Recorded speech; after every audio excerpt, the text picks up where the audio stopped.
आज जर औषध फवारलं तर अर्धा तासात तुम्हाला आळ्या दिसते.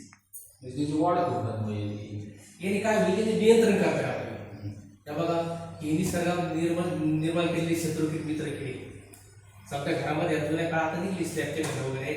जुन्या काळात त्याचे मातीचे घर हो उंदरांची संख्या जास्त राहायची घरामध्ये त्यावेळेस. हो नाही सफरामध्ये राहायचं आपण म्हणायचं. हो याच्यामध्ये दहावीच्या घरामध्ये उंदरं जास्त असतात. त्यावेळेस काय करत होतो आपण? उंदराचा नाश करायसाठी काय करत होतो आपण? होय उंदराचा नाश करायसाठी काय करतो? उद्या त्यावेळेस उंदरं होत होते ना घरामध्ये. मांजर काय करत होतो? मांजर पाळायचं. मांजरी वगैरे पाळायचं. बरोबर. त्याला आपण औषध देत होतो खायला बांधत पडतो. तसंच याच्यामध्ये राहतं शेतामध्ये जी कीड राहते ना तिला खाणारी दुसरी पण असते याच्यामध्ये.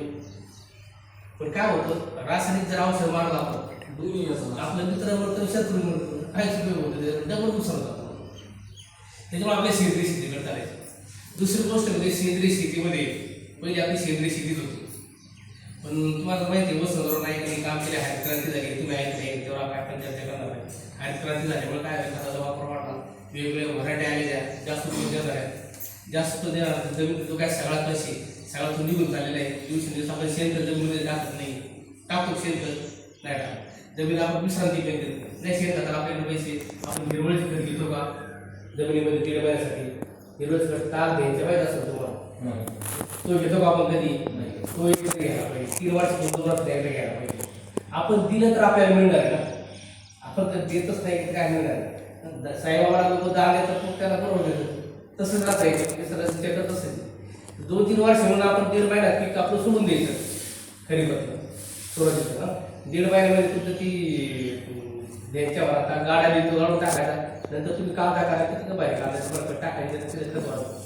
काय झालं ह्या रासायनिकच्या याच्या पाईप वेळा पाईप तेव्हा हे जे आले चालत त्याच्यामुळे आपली जमिनी खराब झाल्या आपली खिशारी कमी होत राहिले आणि फरक तर काय पाडतात कीड चालूच त्यासाठी आपल्याला सेंद्रिय करायचं. आता समजा मी आजारी माझ्याने काम होईल का काही काहीच काम होणार नाही थोडंफार करावं लागेल या आजारी बोलत होते तसं जमिनी आजारी झालेल्या जमिनी पूर्ण फार टिकायची त्या वडिलांच्या काळात आजोबांच्या काळात त्यावेळेस कोणीतरी रासायनिक खत आणि कीटकनाशक आणि जास्त वराड्या आल्या